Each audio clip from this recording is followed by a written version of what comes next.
La Navidad se supone que es tiempo de amor, familia y unión. Pero la Navidad pasada, yo, Gustavo Orlando Aguirre, viajé hasta la casa de mi hijo sin avisarle, toqué su puerta bajo una nevada implacable y me dejaron esperando afuera mientras adentro festejaban y reían como si yo no existiera. Cuando finalmente abrieron esa puerta, dije solo 2 palabras que cambiaron todo para siempre. Antes de continuar con esta historia, quiero pedirte algo importante. Si te gustan este tipo de historias reales, llenas de emoción y lecciones de vida, por favor suscríbete al canal. Estamos trabajando duro para llegar a los 10,000 suscriptores, y cada suscripción cuenta. También déjame un comentario diciéndome desde qué país me estás viendo. Quiero saber dónde están todas las personas que, como yo, creen en el respeto y la dignidad familiar. Y si crees que esta historia merece ser escuchada, regálame un like. Ayúdame a que más personas conozcan lo que sucedió aquella noche de Navidad. Tú tienes el poder de hacer que este mensaje llegue más lejos. Ahora sí, déjame contarte cómo llegué a ese momento. Mi nombre es Gustavo Orlando Aguirre, tengo 58 años y soy mexicano de corazón y de sangre. Toda mi vida la dediqué a una sola cosa: ser un buen padre para mi hijo Rodrigo. No fue fácil, nunca lo fue, pero cada sacrificio, cada noche sin dormir, cada peso que gasté en su educación, lo hice con amor. Lo hice pensando que algún día, cuando yo fuera viejo, tendría a mi hijo cerca. Pensé que la familia sería lo más importante para él, como lo fue para mí. Pero la vida tiene formas crueles de enseñarte que las cosas no siempre salen como uno planea. Rodrigo creció, se convirtió en un hombre exitoso, se casó con Mariana Cruz y poco a poco yo me convertí en un estorbo, en una molestia, en alguien del pasado que era mejor olvidar.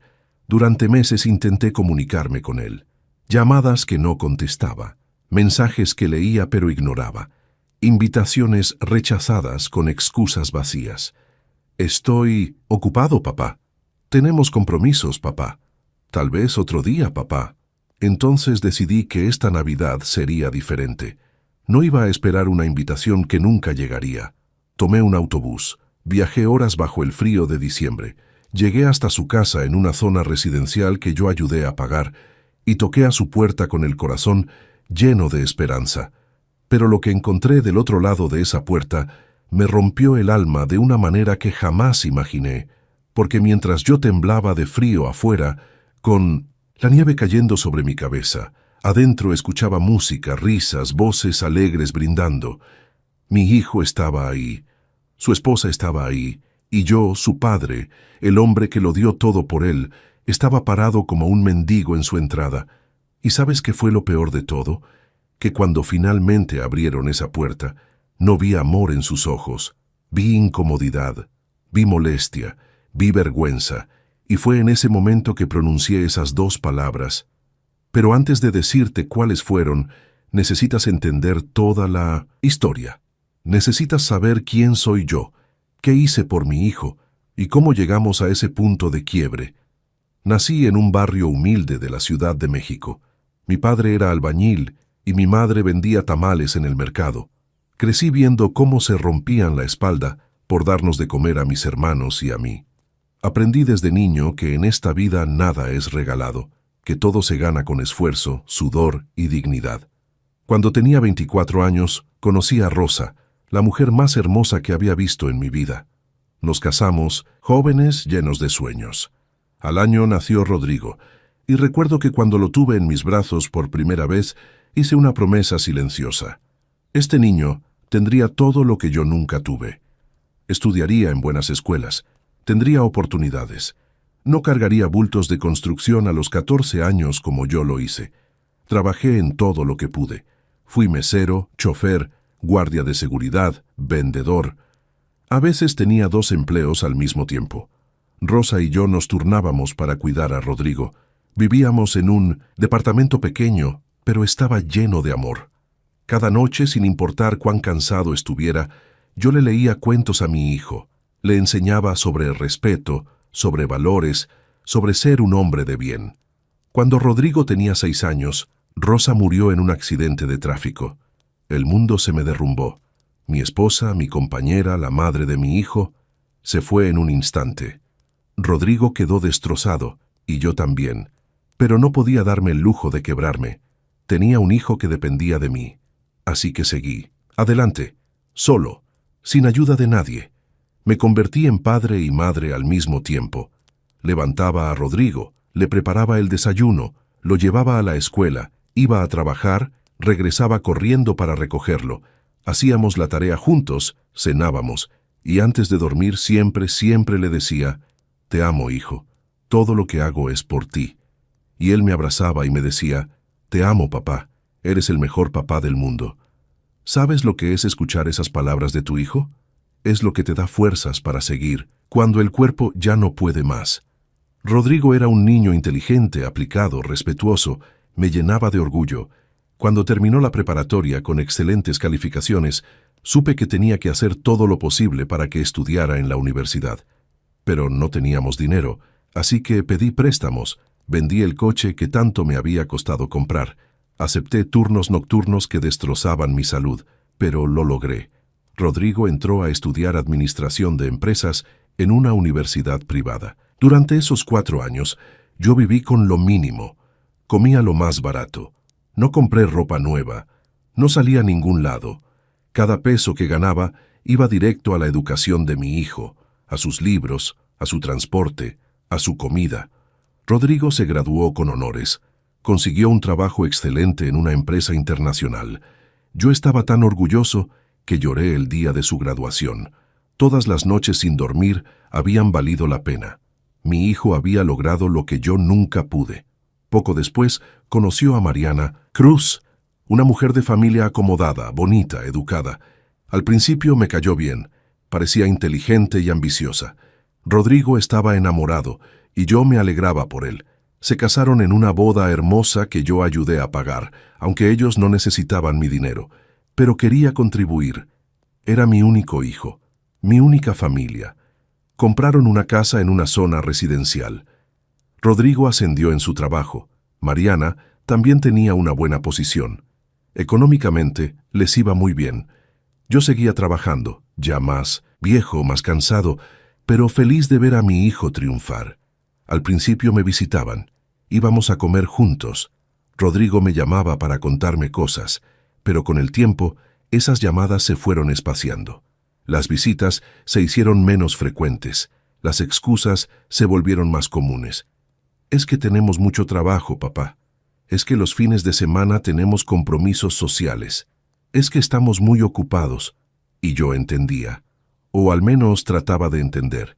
Pensaba que era normal, que los jóvenes tienen su vida, que yo no debía ser una carga para ellos, pero había algo en la mirada de Mariana cuando me veía, algo que no me gustaba, una especie de desdén, como si yo fuera una vergüenza, como si mi ropa sencilla, mis manos callosas, mi forma de hablar humilde, fueran algo de lo que avergonzarse.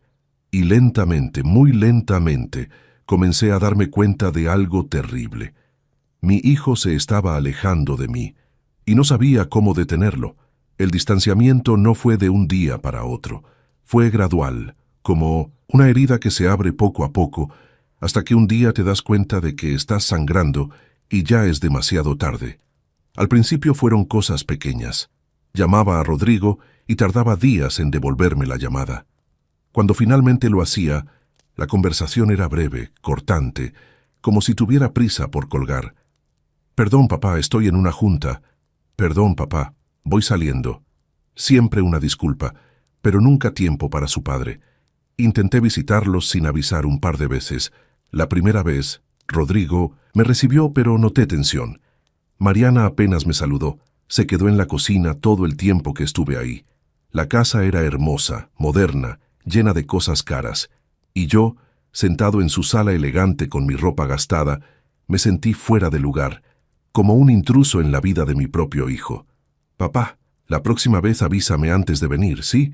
Es que a veces tenemos planes», me dijo Rodrigo cuando me iba. Lo dijo con una sonrisa, pero había algo frío en sus palabras.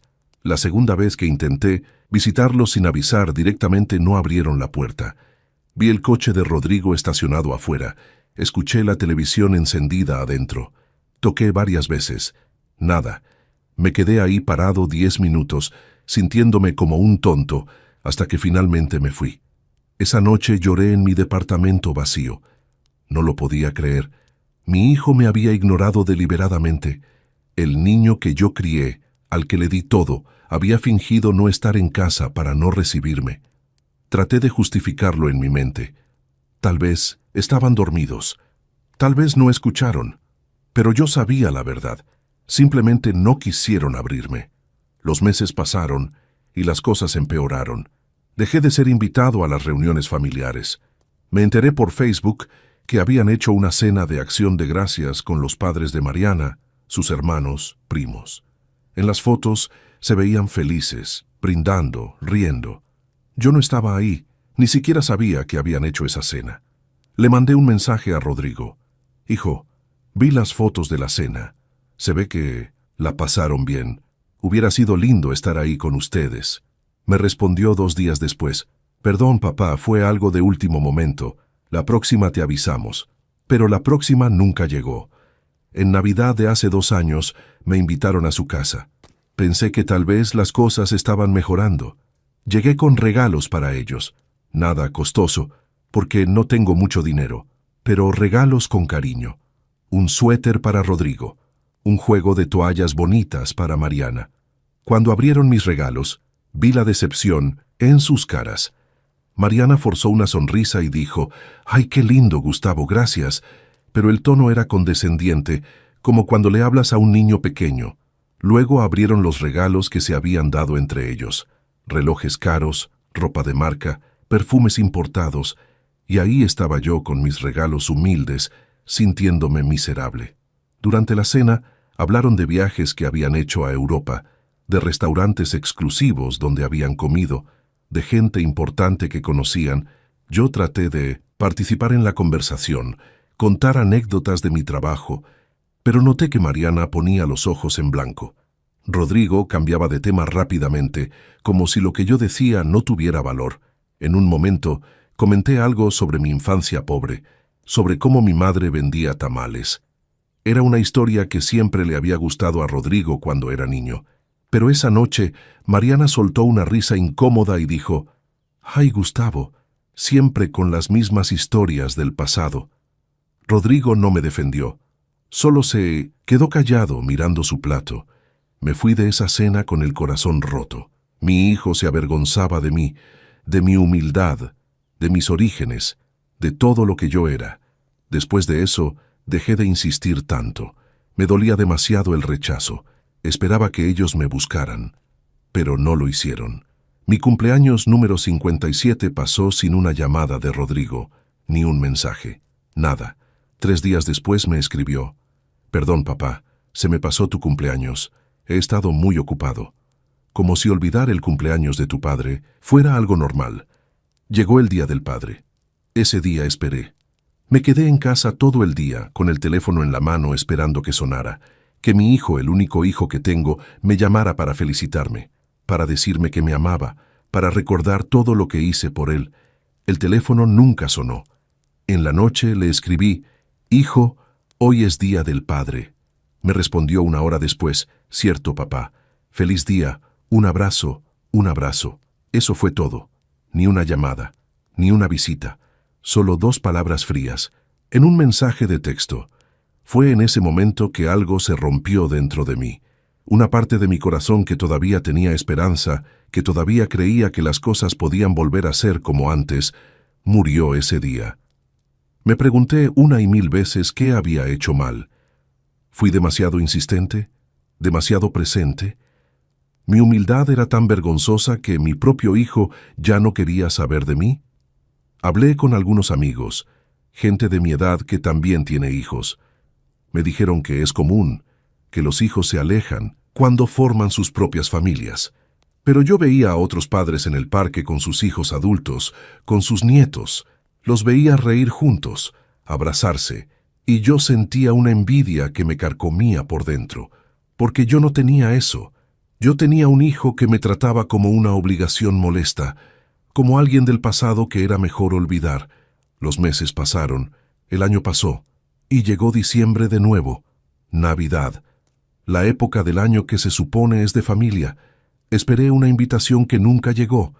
Entonces tomé una decisión desesperada, tal vez estúpida, pero necesaria para mi corazón. Iba a ir a ver a mi hijo, sin avisar, sin pedir permiso, porque yo soy su padre, porque él es mi familia, y porque maldita sea, no iba a pasar otra Navidad solo. Tomé un autobús que me llevó 3 horas. El frío de diciembre calaba hasta los huesos. Llegué a su vecindario residencial al anochecer del 24 de diciembre. Frente a su casa había varios coches estacionados. Se veían luces encendidas. Escuchaba música, voces alegres. Estaban haciendo una fiesta, y yo no estaba invitado.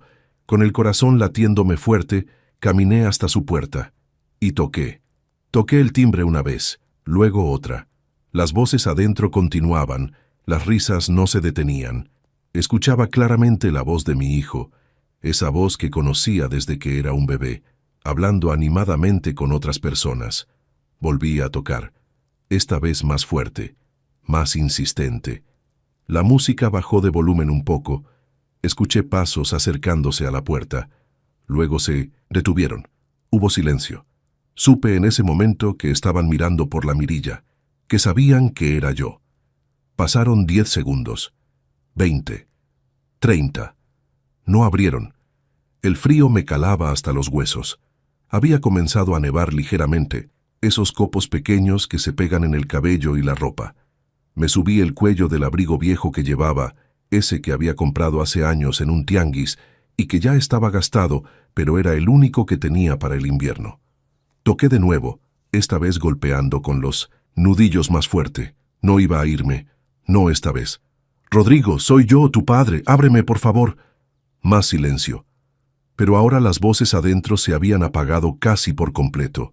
Sabía que todos estaban escuchando, que todos sabían que el padre pobre, el padre vergonzoso, el padre que no encajaba en su mundo de lujos, estaba afuera tocando como un mendigo. Las lágrimas comenzaron a querer salir de mis ojos, pero las contuve. No iba a llorar. No todavía. «Rodrigo, hace mucho frío. Solo quiero pasar la Navidad con ustedes. Soy tu padre». Finalmente escuché voces susurrando adentro. Una discusión en voz baja. Reconocí la voz de Mariana, aguda, molesta, y la de Rodrigo, tratando de calmarla. Entonces, la puerta se abrió. Apenas una rendija. Lo suficiente para que Mariana asomara su rostro perfectamente maquillado, su cabello arreglado para la fiesta, sus aretes caros brillando bajo la luz del recibidor. «Gustavo», me dijo. «No, don Gustavo, no suegro, solo mi nombre», dicho con fastidio. «No sabíamos que ibas a venir. Quería darles una sorpresa», dije, tratando de sonreír a pesar del frío que me hacía temblar. «Es Nochebuena. Pensé que podríamos estar juntos». «Es que tenemos invitados», respondió ella, sin abrir más la puerta. «Es una cena privada, familia de mi lado». «Yo también soy familia», dije, y mi voz se quebró un poco al decirlo. «Soy el padre de Rodrigo». Mariana me miró con esa expresión que ya conocía bien. Esa mezcla de lástima y desprecio, como si yo fuera un perro callejero pidiendo comida. «Gustavo, no es un buen momento, deberías haber llamado antes». «Llamé muchas veces, nunca contestan, nunca me invitan. ¿Qué se supone que deba hacer?» Detrás de ella apareció Rodrigo, mi hijo, mi único hijo, el niño al que cargué en brazos, al que le enseñé a caminar, a leer, a ser un hombre de bien. Llevaba una camisa cara, pantalones de vestir, zapatos brillantes. Se veía exitoso, se veía próspero, se veía incómodo. «Papá», dijo, sin mirarme a los ojos, «¿qué haces aquí?» «Vine a verte, hijo, a pasar la Navidad contigo. ¿Es mucho pedir?» «Es que, papá, tenemos gente. Los padres de Mariana están aquí, sus hermanos. Es una cena formal. Puedo quedarme callado, no molestaré. Solo quiero estar con ustedes». Mariana soltó una risa corta, sin humor. «Gustavo, estás empapado, vienes todo despeinado. No puedes entrar así». Sentí como si me hubieran abofeteado. Me miré a mí mismo, mi abrigo viejo, mojado por la nieve. mis zapatos gastados, mi pantalón que había remendado yo mismo porque no tenía dinero para uno nuevo, mis manos ásperas, marcadas por años de trabajo duro, y entendí perfectamente. Yo era una vergüenza para ellos.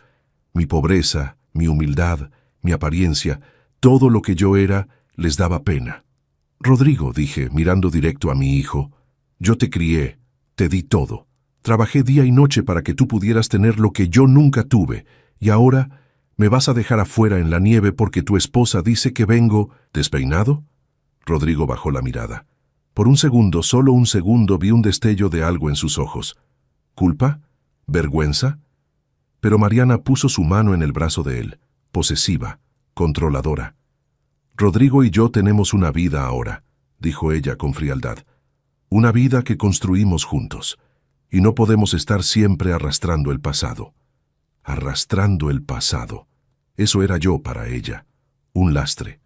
Un recordatorio incómodo de que su esposo no había nacido en una familia rica. Que su esposo había crecido pobre, criado por un padre obrero. «Papá, entiende», dijo Rodrigo, y su voz sonaba cansada, derrotada. «No es personal, es solo que este no es un buen momento». La nieve caía más fuerte ahora. Me estaba congelando. Llevaba parado ahí afuera casi 10 minutos. Dentro de la casa veía el calor, las luces del árbol de Navidad, escuchaba villancicos de fondo. Y yo estaba afuera, excluido, rechazado, por mi propio hijo. Algo dentro de mí se solidificó en ese momento. Una claridad fría, como la nieve que caía sobre mí. Toda la tristeza, toda la pena, toda la desesperación que había sentido durante meses se convirtió en otra cosa, en dignidad. Miré a Rodrigo directo a los ojos, luego a Mariana. Estaban esperando que yo rogara, que suplicara, que me humillara aún más, pero no lo hice. En cambio, dije solo 2 palabras. 2 palabras que salieron de lo más profundo de mi ser. 2 palabras cargadas con todo el dolor, toda la decepción, toda la fuerza que me quedaba. Está bien. Eso fue todo. Está bien. Rodrigo parpadeó confundido. Mariana frunció el ceño. Está bien, repetí, más fuerte esta vez. Entiendo perfectamente. Me di la vuelta y empecé a caminar. No corrí, no me derrumbé. Caminé con la espalda recta, con la cabeza en alto, alejándome de esa casa, de esa puerta, de esas personas que alguna vez creí que eran mi familia. «Papá, espera». Escuché la voz de Rodrigo detrás de mí. No me detuve. «Papá, no te vayas así». Seguí caminando. Escuché la puerta cerrarse. No volteé. La nieve seguía cayendo, pero yo ya no sentía el frío, porque algo había cambiado en mí esa noche. Las 2 palabras que dije no fueron de derrota. Fueron el inicio de algo diferente. Algo que ellos jamás esperarían y que nunca, nunca olvidarían. Caminé bajo la nieve durante 20 minutos hasta llegar a la parada del autobús. Mis zapatos estaban empapados, mis pies entumecidos, pero mi mente estaba extrañamente clara, más clara de lo que había estado en meses. Me senté en la banca, fría de la parada, solo bajo la luz amarillenta del poste, viendo caer la nieve. Las calles estaban vacías. Todo el mundo estaba en casa, con sus familias, celebrando. Y yo estaba ahí, un viejo de 58 años, rechazado por su único hijo en Nochebuena. Pero no lloré. Por primera vez en todo ese proceso doloroso de rechazo y humillaciones, no lloré. Algo se había roto dentro de mí cuando pronuncié esas 2 palabras. Está bien, pero no se había roto en el sentido de destruirse. Se había roto como se rompe una cadena, como se rompe una jaula. Durante años desde que Rosa murió, toda mi identidad había estado atada a ser padre de Rodrigo. Todo lo que hacía, todo lo que pensaba, todo lo que planeaba giraba en torno a él. Yo era el papá de Rodrigo, nada más. Y me había aferrado a esa identidad con tanta fuerza que había permitido que me pisotearan, que me ignoraran, que me humillaran, todo con tal de no perder a mi hijo. Pero esa noche, parado en la nieve, rechazado de la manera más cruel posible, entendí algo fundamental. Ya había perdido a mi hijo. El Rodrigo que yo crié, El niño que me decía, «Eres el mejor papá del mundo». Ese Rodrigo ya no existía. Se había convertido en otra persona, en alguien que valora más las apariencias que la sangre, en alguien que prefiere la comodidad de su esposa manipuladora antes que el amor de su padre. Y yo no podía seguir persiguiendo un fantasma. El autobús llegó. Subí. El conductor me miró con lástima al verme empapado y temblando. Me senté en la parte de atrás, viendo por la ventana cómo la nieve cubría las calles. Durante todo el viaje de regreso a mi departamento, no pensé en Rodrigo. Pensé en mí, en Gustavo Orlando Aguirre, en quién era yo más allá de ser padre, en qué había sacrificado de mí mismo durante todos estos años, y la respuesta me golpeó duro. Lo había sacrificado todo. No tenía hobbies, no tenía amigos cercanos, no tenía planes propios. Toda mi vida había girado alrededor de mi hijo, y ahora que él no me quería en su vida, ¿qué me quedaba? La respuesta debería haberme deprimido, pero no lo hizo. Al contrario, me llenó de una extraña determinación. Llegué a mi departamento cerca de la medianoche. Me quité la ropa mojada, me di una ducha caliente, me puse ropa seca y me preparé un té. Me senté en la pequeña mesa de mi cocina y saqué un cuaderno viejo que tenía guardado. Y comencé a escribir. Escribí todo, cada sacrificio que había hecho por Rodrigo, cada peso que había gastado en su educación, cada noche sin dormir trabajando para que él tuviera lo que yo nunca tuve, cada momento en que había puesto sus necesidades antes que las mías. No lo escribí con amargura, lo escribí con claridad, con hechos, con números, con fechas. Luego escribí sobre el distanciamiento, sobre cada rechazo, sobre cada humillación, sobre esa noche en la nieve. Cuando terminé, eran las 3 de la mañana. Leí todo lo que había escrito, y una cosa quedó absolutamente clara. Yo no le debía nada a Rodrigo, pero él me debía todo a mí. Durante los siguientes días algo cambió en mi comportamiento. Dejé de intentar comunicarme con Rodrigo. No le mandé mensajes de texto, no lo llamé, no revisé su Facebook obsesivamente para ver qué estaba haciendo. Simplemente lo dejé ir. El primer día fue raro. Me sorprendía a mí mismo alcanzando el teléfono para mandarle un mensaje y tenía que detenerme conscientemente. No, me decía, se acabó. El segundo día fue más fácil, el tercero aún más. Rodrigo notó el silencio. 3 días después de Navidad me mandó un mensaje. «Papá, ¿estás bien? ¿No has llamado?» No respondí.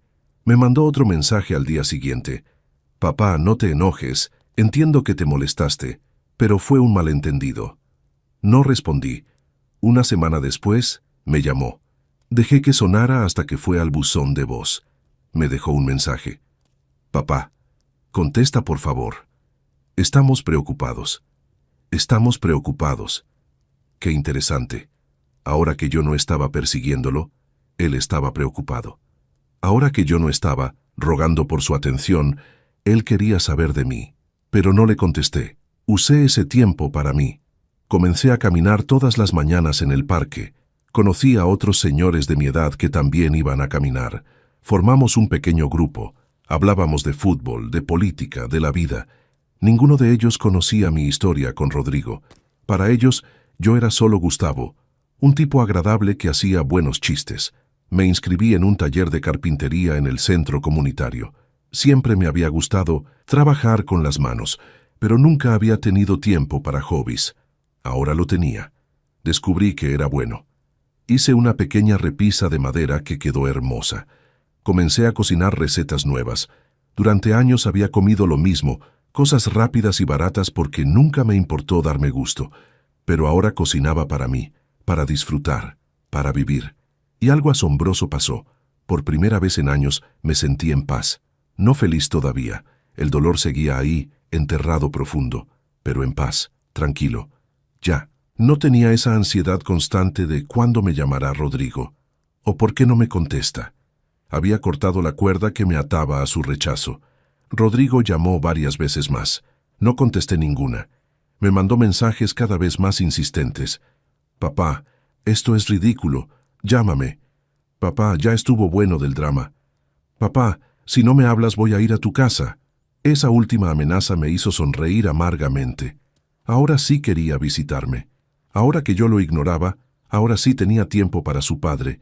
Pero yo sabía la verdad. No venía por amor. Venía por culpa. O peor, venía porque le incomodaba que yo, el padre sumiso y rogón, de pronto hubiera dejado de rogar. Pasaron 3 semanas. Era a mediados de enero. Yo seguía sin contestarle, y entonces recibí una llamada. No era de Rodrigo, era de un número desconocido. Dudé en contestar, pero algo me hizo hacerlo. «Gustavo Aguirre», dijo una voz profesional al otro lado. «Sí, soy yo. Le hablo del despacho de abogados Hernández y Asociados. Tenemos un asunto que discutir con usted respecto a una propiedad a su nombre». Mi corazón dio un brinco. ¿Propiedad? Yo no tenía propiedades, solo rentaba mi departamento. Debe haber un error, dije. No hay error, señor Aguirre. ¿Puede venir a nuestras oficinas mañana? Es un asunto delicado y preferimos discutirlo en persona. Esa noche no pude dormir. ¿De qué propiedad hablaban? ¿Era algún fraude? ¿Alguien estaba usando mi nombre para algo ilegal? Al día siguiente fui al despacho. Era un lugar elegante, en el centro de la ciudad. Me sentía fuera de lugar con mi ropa sencilla. Me recibió un abogado joven, bien vestido, me ofreció café, abrió una carpeta. «Señor Aguirre, hace 3 años usted firmó como aval para un préstamo hipotecario a nombre de su hijo, Rodrigo Aguirre, ¿es correcto?» Mi sangre se heló. Sí, lo recordaba. Rodrigo me había pedido que firmara unos papeles. Me dijo que era un trámite simple, que solo necesitaban mi firma como formalidad porque él no tenía suficiente historial crediticio en ese momento para la hipoteca de su casa. El banco nunca me explicó bien los detalles. Dije lentamente. Pero sí, firmé. El abogado asintió. Pues bien, señor Aguirre, su hijo dejó de pagar la hipoteca hace 2 meses. El banco está a punto de ejecutar la garantía, y como usted es el aval, es legalmente responsable de la deuda. El mundo se detuvo. ¿Cuánto?, pregunté con la boca seca. 2.400.000 pesos. Casi me caigo de la silla. Eso es imposible. Yo no tengo ese dinero. Yo vivo al día. Lo sabemos, señor Aguirre. Por eso el banco nos contrató para iniciar el proceso legal. Van a embargar todo lo que usted posea, y si no cubre la deuda, puede enfrentar cargos. Mi hijo, mi único hijo, el hijo por el que había dado todo, me había usado como aval, y ahora que no podía pagar, iba a dejar que yo, su padre pobre, cargara con las consecuencias.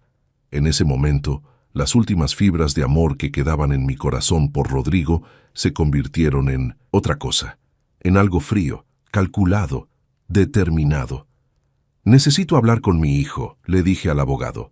Esa noche, por primera vez en 3 semanas, marqué el número de Rodrigo. Contestó al primer timbrazo. «Papá, gracias a Dios. Estaba preocupadísimo por ti. ¿Dónde has estado?» Su voz sonaba aliviada, casi cariñosa, como en los viejos tiempos, pero yo ya sabía la verdad. «Rodrigo», dije con voz calmada, «tenemos que hablar».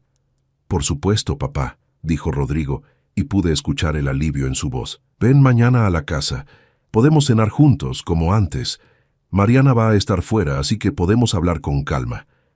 «Qué conveniente». Mariana iba a estar fuera.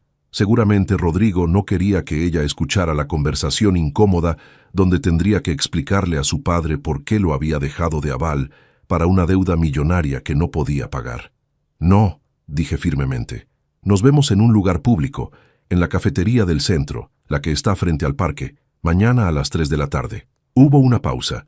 Rodrigo no estaba acostumbrado a que yo pusiera las condiciones. «Está bien, papá, ahí nos vemos». Esa noche preparé todo. Saqué copias de los documentos que el abogado me había dado. Hice una lista de todo lo que quería decir. Y lo más importante, llamé a mi pequeño grupo de amigos del parque, les conté la situación y 2 de ellos, don Miguel y don Fernando, aceptaron acompañarme como testigos. Llegué a la cafetería 15 minutos antes. Don Miguel y don Fernando se sentaron en 1960, una mesa cercana, lo suficientemente lejos para dar privacidad, pero lo suficientemente cerca para escuchar si las cosas se ponían feas. Rodrigo llegó puntual. Se veía nervioso. Traía puesta ropa casual pero cara, como siempre. Se sentó frente a mí y sonrió. Esa sonrisa que alguna vez me derretía el corazón. Papá, qué bueno que al fin podemos hablar. He estado muy preocupado. ¿Por qué no contestabas mis llamadas? Porque necesitaba tiempo para pensar, dije calmadamente. Tiempo para entender muchas cosas. Mira, sobre lo de Navidad, empezó, pero lo interrumpí. No vine a hablar de Navidad, Rodrigo, vine a hablar de dinero. Su rostro palideció ligeramente. Ahí estaba, la culpa, el miedo. ¿Ya te contactó el banco?, preguntó en voz baja. Su abogado, para ser exactos. Me informaron que dejaste de pagar tu hipoteca, que debo 2.400.000 pesos, que van a embargarme todo, que puedo ir a la cárcel. Rodrigo bajó la mirada. Papá, las cosas se pusieron difíciles. El negocio en el que invertí no salió como esperaba. Perdí mucho dinero. Y con los gastos de la casa, los viajes, el estilo de vida que Mariana espera. Entonces deja de vivir ese estilo de vida, dije sin emoción. Vende la casa, múdense a algo más pequeño, recorta gastos, como yo lo hice toda mi vida. No es tan fácil, papá. Tenemos compromisos sociales, imagen que cuidar. Imagen. Repetí la palabra como si fuera veneno. Esa preciosa imagen vale más que tu padre, ¿verdad? No es eso. Es solo que pensé que podríamos arreglar esto juntos. Tú eres mi papá. Se supone que los padres ayudan a sus hijos. Me reí. Una risa seca, sin humor. ¿Ayudar? ¿Así llamas a esto? Rodrigo, yo te ayudé toda tu vida. Te di todo. Y ahora que tú estás en problemas, quieres que yo, un hombre de 58 años que gana el salario mínimo, pague tu deuda millonaria. Puedes pedir un préstamo, o vender algo, o... ¿Vender qué, Rodrigo? ¿Mi refrigerador viejo? ¿Mi televisión de 20 pulgadas? ¿Mis 2 pantalones remendados? No tengo nada, tú lo sabes. Y precisamente por eso me pusiste de aval, porque sabías que si las cosas salían mal, yo no podría defenderte. Yo cargaría con todo. No fue así, protestó él, pero su voz carecía de convicción. Saqué los documentos de mi mochila y los puse sobre la mesa. Hablé con un abogado. Me explicó que cuando firmé como aval, técnicamente acepté responsabilidad legal por tu deuda. Pero también me explicó algo interesante, que hay formas de protegerse, que puedo demandarte por fraude si demuestro que me engañaste sobre la naturaleza del acuerdo. Rodrigo se puso tenso. ¿Me vas a demandar? ¿A tu propio hijo? ¿Y tú ibas a dejar que yo fuera a la cárcel? ¿A tu propio padre? Se hizo un silencio pesado entre nosotros. La cafetería seguía con su rutina normal alrededor, gente tomando café, riendo, viviendo sus vidas, y nosotros ahí, padre e hijo, rotos.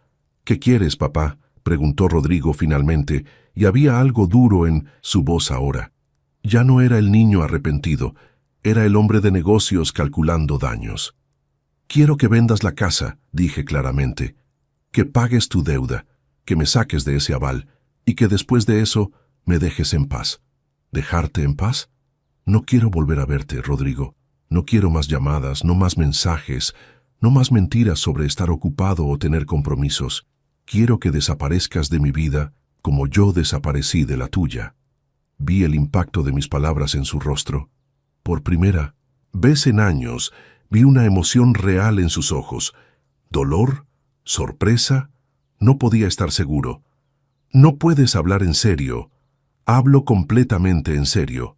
Durante meses me humillaste, me rechazaste, me trataste como basura, y yo lo permití porque te amaba, porque eras mi hijo. Pero esa noche en la nieve, cuando me dejaste afuera temblando de frío, mientras tú festejabas con la familia de tu esposa, algo murió dentro de mí. Y esta deuda, este intento de arruinarme financieramente, mató lo último que quedaba. Yo no intenté arruinarte, solo necesitaba ayuda. No necesitabas ayuda, necesitabas una víctima, y yo fui perfecto para el papel, ¿verdad? El padre pobre, el padre ignorante que firmaría cualquier cosa que su hijo le pidiera. Rodrigo no respondió, no podía, porque ambos sabíamos que tenía razón. Saqué otro documento de mi mochila. Este lo había preparado yo mismo, con ayuda de don Miguel, que había sido notario antes de jubilarse. Esto es una renuncia voluntaria a cualquier relación familiar entre nosotros. No tiene validez legal completa, pero es un documento que declara que tú y yo ya no nos consideramos familia, que no quiero nada de ti, y tú no recibirás nada de mí, ni ahora ni cuando yo muera. Eso es ridículo. No puedes simplemente renunciar a ser mi padre. Claro que puedo. Biológicamente siempre seré tu padre, pero emocionalmente, afectivamente, familiarmente, ya no lo soy. Tú te aseguraste de eso. Puse el documento frente a él, junto con una pluma. Firma esto. Comprométete a pagar tu deuda y sacarme del aval en los próximos 30 días. Y después, desaparece de mi vida. ¿Y si no firmo? Me incliné hacia adelante, mirándolo directo a los ojos. Entonces voy con el banco y con la fiscalía. Les cuento toda la historia. Cómo me manipulaste, cómo me usaste. Traigo testigos de cómo me has tratado. Don Miguel y don Fernando están aquí mismo, escuchando todo, y demando por fraude y abuso de confianza. Tal vez pierda de todas formas. Tal vez me embarguen mis 4 cosas. Pero tú tendrás un proceso legal encima. Tu reputación, esa preciosa imagen que tanto cuidas, quedará destruida. Todos sabrán que estafaste a tu propio padre. Vi el cálculo en sus ojos. Estaba pesando opciones, costos y beneficios, como el hombre de negocios que era. No estaba pensando en mí como su padre. Estaba pensando en mí como un problema que resolver. Y en ese momento supe, con absoluta certeza, que estaba haciendo lo correcto. Rodrigo tomó la pluma. Sus manos temblaban ligeramente. Leyó el documento rápidamente y firmó. Me levanté de la mesa, tomé el documento firmado, lo guardé en mi mochila. «Tienes 30 días», dije. «Después de eso, no vuelvas a buscarme». Caminé hacia la salida. Don Miguel y don Fernando se levantaron y me siguieron. «Papá», escuché la voz de Rodrigo detrás de mí. Me detuve, pero no volteé. «Algún día te vas a arrepentir de esto». Me di la vuelta lentamente y lo miré una última vez. «No, Rodrigo. El que va a arrepentirse eres tú, cuando seas viejo, cuando estés solo, cuando te des cuenta de que sacrificaste al único ser humano que te amaba incondicionalmente por dinero y apariencias. Ese día vas a arrepentirte». Salí de la cafetería. No volví a mirar atrás. Han pasado 8 meses desde ese día en la cafetería, 8 meses desde que me liberé de la prisión emocional en la que yo mismo me había encerrado. Rodrigo cumplió con el acuerdo. Vendió la casa, una casa más pequeña, más modesta. Pagó la deuda del banco. Me sacaron del aval. Recibí un documento oficial del banco confirmándolo. No hubo nota personal de Rodrigo, solo los papeles legales, y desde entonces, silencio total. No me ha llamado, no me ha escrito, no he sabido nada de él, y está bien. Al principio, no voy a mentir, fue difícil. Hay momentos, especialmente en las noches, cuando la soledad pesa, cuando extraño al niño que fue, cuando recuerdo sus risas, sus abrazos, esos días en que me decía, «Te amo, papá». Pero luego recuerdo la nieve, recuerdo su mirada fría, recuerdo cómo estaba dispuesto a dejarme en la ruina financiera, y el dolor se convierte en aceptación. Mi vida ahora es diferente, mejor, en muchos sentidos. Sigo yendo a caminar con don Miguel y don Fernando. Hemos formado un grupo más grande ahora, como 8 señores de la colonia. Nos juntamos 3 veces por semana. Caminamos, platicamos, a veces vamos a desayunar después. Son buenos hombres. Varios tienen sus propias historias de hijos que los decepcionaron, de familias complicadas. Nos entendemos. Seguí con la carpintería, me he vuelto bastante bueno. Hice una mesa de centro hermosa que vendí por 1000 pesos. No es mucho, pero fue la primera vez en mi vida que gané dinero haciendo algo que disfruto. Ahora tengo 3 pedidos más. La gente del vecindario ha visto mi trabajo y les gusta. Conocí a una señora en el taller, Estela. Tiene 55 años, viuda hace 3 años. Es maestra jubilada. Hacemos buena pareja trabajando juntos en proyectos. A veces vamos al cine. A veces cocinamos juntos. No es romance, al menos no todavía, pero es compañía. Es alguien que me valora por quien soy, no por lo que puedo darle. Me uní a un grupo de lectura en la biblioteca. Nunca había tenido tiempo para leer por placer. Ahora leo 2 libros al mes. Discutimos sobre ellos. Es fascinante descubrir que tengo opiniones propias sobre literatura, sobre filosofía, sobre el mundo. Estoy viviendo, por primera vez en décadas, para mí mismo. Extraño a Rodrigo. Extraño la idea de él. Extraño al hijo que creí que tenía. Pero no extraño al hombre en el que se convirtió. A ese hombre no lo quiero en mi vida. Hace 2 meses vi a Mariana en el supermercado. Ella no me vio. Estaba comprando cosas caras, hablando por teléfono, quejándose con alguien sobre la casa nueva, sobre cómo era más pequeña que la anterior, sobre cómo habían tenido que hacer sacrificios. Sacrificios. Qué irónico. No me acerqué a ella. Simplemente terminé mi compra y me fui. Hace 3 semanas recibí un mensaje de Rodrigo, el primero en meses. Papá, Mariana está embarazada, vas a ser abuelo. Leí el mensaje varias veces. Esperé sentir algo, emoción tal vez, o alegría, pero solo sentí vacío. No respondí. 2 días después otro mensaje. Papá, sé que las cosas están mal entre nosotros, pero esto es diferente. Es tu nieto. Podrías conocerlo. Podríamos empezar de nuevo. Empezar de nuevo. Como si lo anterior no hubiera pasado. Como si pudiera borrar la humillación, el rechazo, el intento de arruinarme financieramente. Y ahora que tendrá un hijo, ahora sí quiere que yo regrese, probablemente porque necesitará niñera gratis, o ayuda económica, o simplemente la imagen de familia feliz para las fotos de Instagram. Esta vez sí respondí. Le escribí: Rodrigo, te deseo lo mejor en tu nueva etapa como padre. Espero que seas mejor padre de lo que fuiste hijo, pero yo ya no formo parte de tu vida, y tú ya no formas parte de la mía. Cuida bien a tu hijo, dale todo tu amor, porque algún día entenderás lo que se siente cuando ese hijo te da la espalda. Adiós. Bloqueé su número después de enviar eso. Esta vez no hubo dudas, no hubo dolor, solo paz. Anoche, en el grupo de lectura, leímos un poema sobre la libertad, sobre cómo a veces liberarse de las cadenas significa dejar ir a las personas que amas, sobre cómo el verdadero amor no es aferrarse, sino tener el valor de soltar cuando es necesario. Cuando terminó la sesión, Estela me preguntó si estaba bien. Le dije que sí. Y era verdad. Hoy es sábado. Me levanté temprano, desayuné tranquilo, salí a caminar. El sol brillaba, los pájaros cantaban, la vida seguía. Y yo también. He aprendido algo fundamental en estos meses. El amor de un padre es incondicional, pero el respeto hacia uno mismo debe ser más fuerte. Puedes amar a alguien y aún así alejarte de ellos si te hacen daño.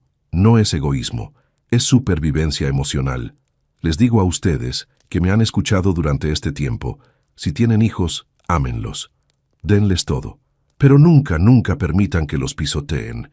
Enséñenles valores, enséñenles gratitud, enséñenles respeto, porque el éxito material sin humanidad no es éxito, es vacío disfrazado de logro. Y si ustedes son hijos que han alejado a sus padres, que los han rechazado, que se han avergonzado de ellos, les digo esto: algún día van a necesitarlos, algún día van a buscarlos, y tal vez, solo tal vez, sea demasiado tarde, porque los padres no son eternos, y el amor, aunque sea incondicional, tiene límites. Yo encontré mi límite aquella noche en la nieve, cuando dije está bien. 2 palabras simples que cambiaron mi vida, 2 palabras que significaron ya no más, ya no te voy a rogar, ya no voy a permitir que me destruyas. 2 palabras que me devolvieron mi dignidad, y no me arrepiento. He cerrado un capítulo doloroso de mi vida, y aunque duele, aunque siempre habrá una cicatriz, estoy construyendo algo nuevo, algo mío, una vida donde yo importo, donde Gustavo Orlando Aguirre no es solo el papá de alguien, sino alguien por derecho propio. A los 58 años estoy aprendiendo a vivir de nuevo. ¿Y saben qué? Está bien. Todo va a estar bien. Si llegaste hasta aquí, te agradezco de corazón. Por favor, si esta historia te tocó, Si te hizo reflexionar, compártela, dale like, comenta qué te pareció. Y sobre todo, suscríbete al canal para seguir escuchando historias que nos recuerdan que la dignidad y el amor propio son tan importantes como el amor a los demás. Gracias por escucharme.